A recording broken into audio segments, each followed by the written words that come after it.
मित्रांनो, शौर्यगाथा पुष्प 31. एका वीर पत्नीचे मनोगत याविषयी लिहिलंय शीतल चिकणे जुनघरे. या लेखिकेस सर्वप्रथम मी नमन करतो. एका जवानाच्या पत्नीची काय व्यथा असते, तिच्या आयुष्याची काय कथा असू शकते, हे सर्व काही या लेखाद्वारे आपणा सर्वांच्या मनापर्यंत पोहोचवण्याचा हा शीतलताईंनी केलेला प्रयत्न आणि त्याच लेखातल्या भावना तुमच्या मनापर्यंत या प्रवीकडून. आजचा दिवस खूप आनंदात पार पडला, कारण मला बघायला पाहुणे येणार होते. मुलगी पाहण्याचा कार्यक्रम छान पार पडला. प्रत्येक मुलीच्या मनात आपल्या होणाऱ्या भावी पतीचे चित्र असते.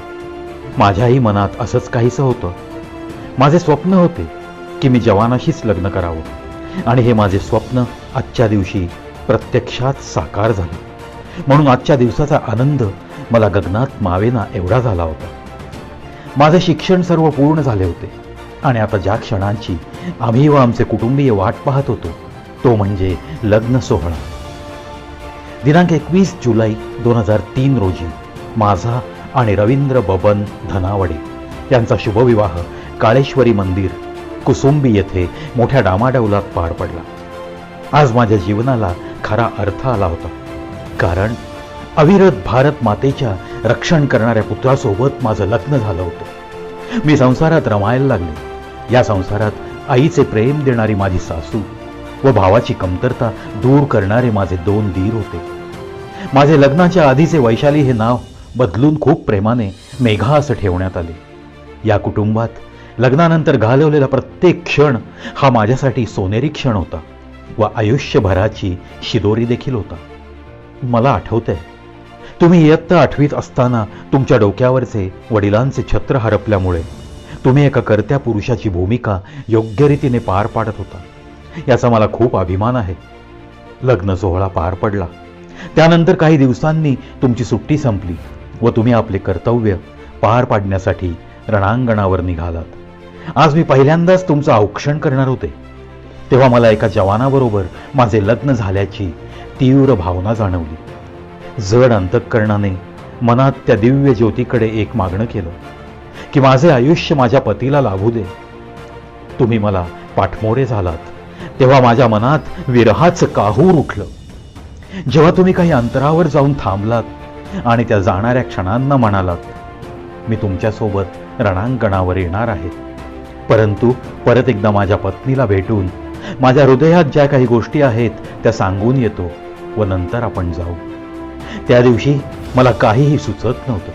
तुमच्या विरह वेदना असह्य होत्या, परंतु कुटुंबाप्रती असणारे तुमचे प्रेम आणि कर्तव्य मला पुन्हा संसाररूपी सागरात ओढून घेऊन गेलं. आता कुटुंबातील सदस्यांची काळजी घेण्याची जबाबदारी माझ्यावरच होती व ती योग्य रीतीने पार पाडण्याचा प्रयत्न मी करत होतो. त्या काळी तुमच्याशी संपर्काचं साधन फक्त पत्र होतं. प्रत्येक आठवड्याला तुमचे पत्र यायचं. पत्र वाचताना असं वाटायचं एका क्षणात तुमच्याजवळ पोहोचावं. काही दिवसांनी टेलिफोनची सुविधा झाली. मग तर आपलं बोलणं रोज व्हायचे. तुम्ही सुट्टीवर येणार हे समजलं की कॅलेंडरची पानं रोज चाळायची मी. जसजसे दिवस जवळ यायचे तसे मी आकाशाकडे एकटक पाहणाऱ्या चातकासारखी तुमची वाट पाहायची. एकदा तर तुम्ही अचानक न सांगता सुट्टीवर आलात आणि माझ्यासमोर उभे राहिलात. केवढा मला आनंद झाला होता. त्या आनंदाचं वर्णन मी कसं करू. हा म्हणता तुमची सुट्टी कधी संपायची पत्ताच लागायचे नाही. मला आठवतंय, जेव्हा तुम्ही सुट्टीवर यायचे आपण वेगवेगळ्या ठिकाणी जाऊन नातेवाईकांच्या भेटी घ्यायचो.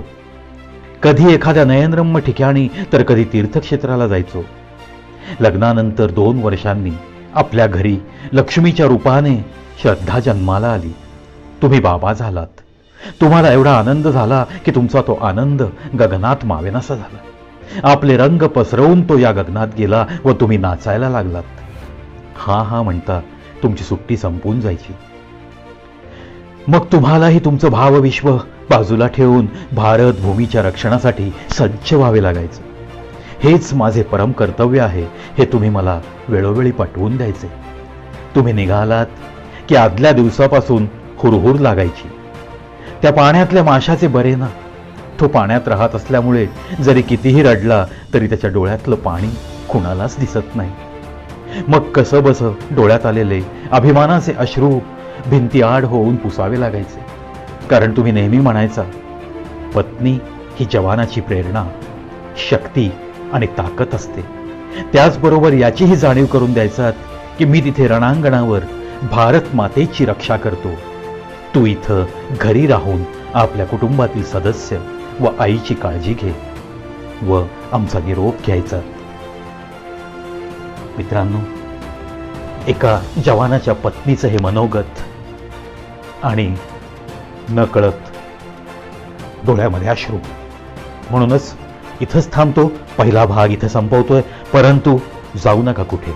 शौर्यगाथा पुष्प 31. एका या जवानाच्या पत्नीचं मनोगत, जिच्या ताकदीवर तो तिथे रणांगणावर लढत असतो. ती इथे घर सांभाळते म्हणून तो तिकडे बिनधास्त असतो.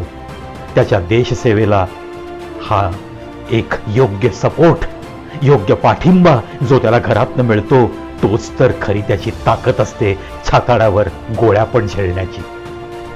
या जवानांच्या प्रत्येक पत्नीला मी लवून मुजरा करतो, नमन करतो, प्रणाम करतो. त्यांच्याविषयी कितीही बोललं आणि कितीही आदर व्यक्त केला तरी तो कमीच आहे.